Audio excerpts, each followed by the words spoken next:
साथियों, आज की कहानी का शीर्षक है दृढ़ विश्वास।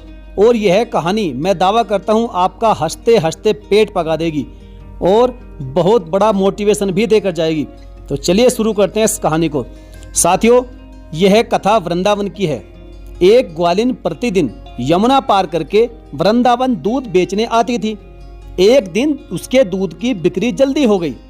वह खाली घूम रही थी तो उसने देखा कि एक जगह पर कथा हो रही है। वह वहीं पर जाकर बैठ गई। कथा में भगवान नाम के महत्व का वर्णन चल रहा था। कथावाचक बता रहे थे कि ग्रहण के समय काशी में 1 करोड़ गायों का दान, प्रयाग में 10,000 वर्ष तक कल्पवास, 10,000 अश्वमेध यज्ञ करने और सुमेरु पर्वत जो पूरा सोने का है, उतना सोने का दान करने का जो फल होता है, वह फल एक बार प्रेम से लिए गए भगवान के नाम के बराबर होता है। भगवान के नाम की इतनी महिमा है कि उनका नाम लेते ही संसार रूपी समुद्र सूख जाता है। फिर सामान्य सी नदियों का तो क्या कहना। भगवान का नाम लेने से मनुष्य भव सागर पार हो जाता है। फिर छोटी छोटी सामान्य सी नदियों की तो क्या बात है। अब इस बात को सुनकर ग्वालिन उठकर चल दी। उसके मन में एक ही शब्द गूंज रहा है, भगवान का नाम लेकर नदी पार किया जा सकता है। आज वह बहुत खुश है।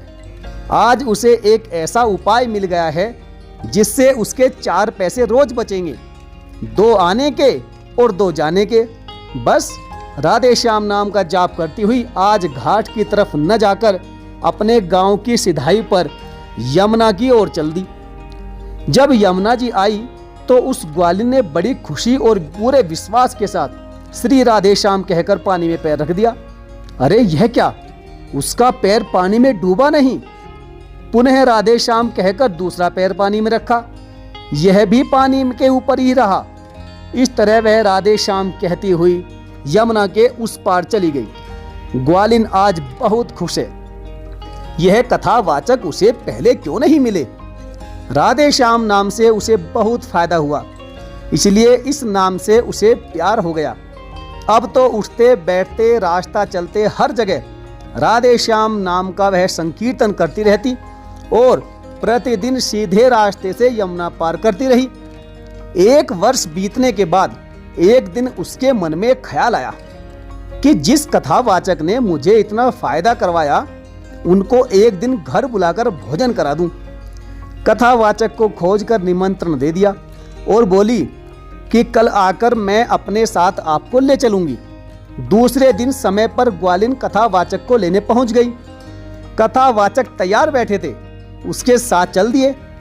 अब ग्वालिन घाट की तरफ न जाकर सीधे रास्ते चल दी। कथावाचक को लगा इसने नौका वगैरह की कोई व्यवस्था कर रखी होगी, पर नदी किनारे पहुंचकर देखा तो वहां कुछ भी नहीं था। ग्वालिन राधे श्याम कहती हुई रोज की तरह पानी में खड़ी हो गई और बोली, आइए गुरुदेव। यह कहकर कथावाचक को बुलाया। जैसे ही कथावाचक ने पानी में पैर रखा तो घुटने तक पानी में, धोती को तुरंत ऊपर समेटा। उनको लगा कि शायद वह ग्वालिन जहां खड़ी है वहां कोई पत्थर होगा। ग्वालिन ने हाथ बढ़ाकर कहा, आइए गुरुजी। जैसे ही आगे गए कमर तक पानी में। अरे मैं गीला हो गया, तुम कैसे पानी के ऊपर खड़ी हो, वहां कोई पत्थर है क्या? ग्वालिन ने कहा, गुरुजी बोलो राधे श्याम। और इतना कहकर ग्वालिन और आगे बढ़ गई। कथावाचक गले तक पानी में पहुंच गए। ग्वालिन ने जोर से हाथ पकड़ा हुआ था। अब कथावाचक भयभीत हो गए। पता नहीं इस निर्जन वन में यह जो हमें लेकर आई है, मैं तो यह भी नहीं जानता कि यह कौन है।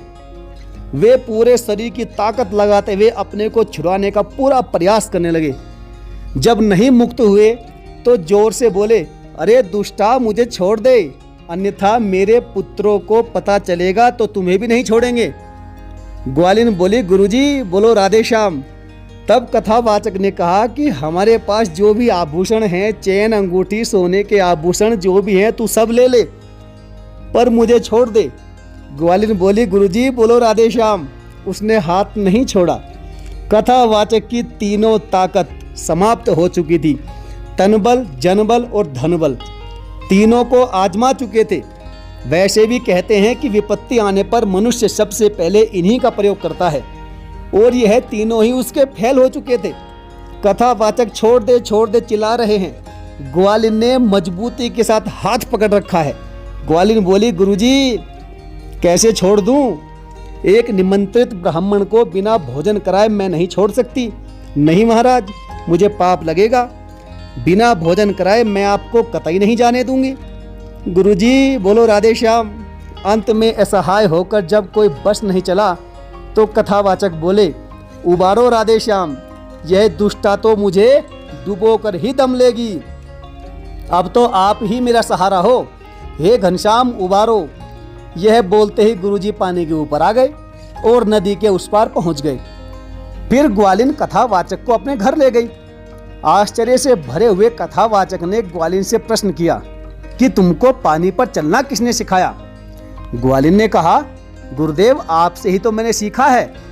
पिछले वर्ष आपने कथा में बताया था कि भगवान का नाम लेकर नदियों को पार कर सकते हैं। बस उसी दिन से मैं राधे श्याम का नाम लेकर यमुना पार करने लगी। कथावाचक ग्वालिन के पैरों में गिर गए। तू धन्य है जो इतनी जल्दी परमात्मा को प्राप्त कर लिया। मैं तो जिंदगी भर कथा ही वाचता रह गया, लेकिन उस पर अमल नहीं कर सका। तू धन्य है रे ग्वालिन। ग्वालिन पीछे हट गई। अरे महाराज, यह क्या कर रहे हैं? हमें क्यों नरक में डाल रहे हैं? आप हमारे गुरुदेव हैं, आपने हमें रास्ता दिखाया है।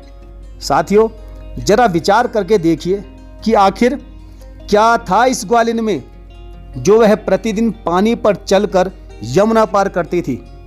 जब विचार करते हैं तो पाते हैं कि उसके अंदर था दृढ़ विश्वास, और यही हमारी कहानी का शीर्षक भी है।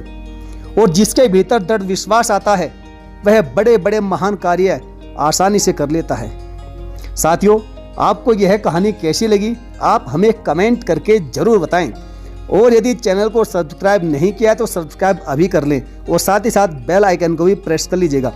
तो चलिए साथियों, मिलेंगे फिर और किसी इंटरेस्टिंग धार्मिक मोटिवेशनल स्टोरी के साथ। तब तक के लिए धन्यवाद। जय हिंद, जय श्री कृष्ण।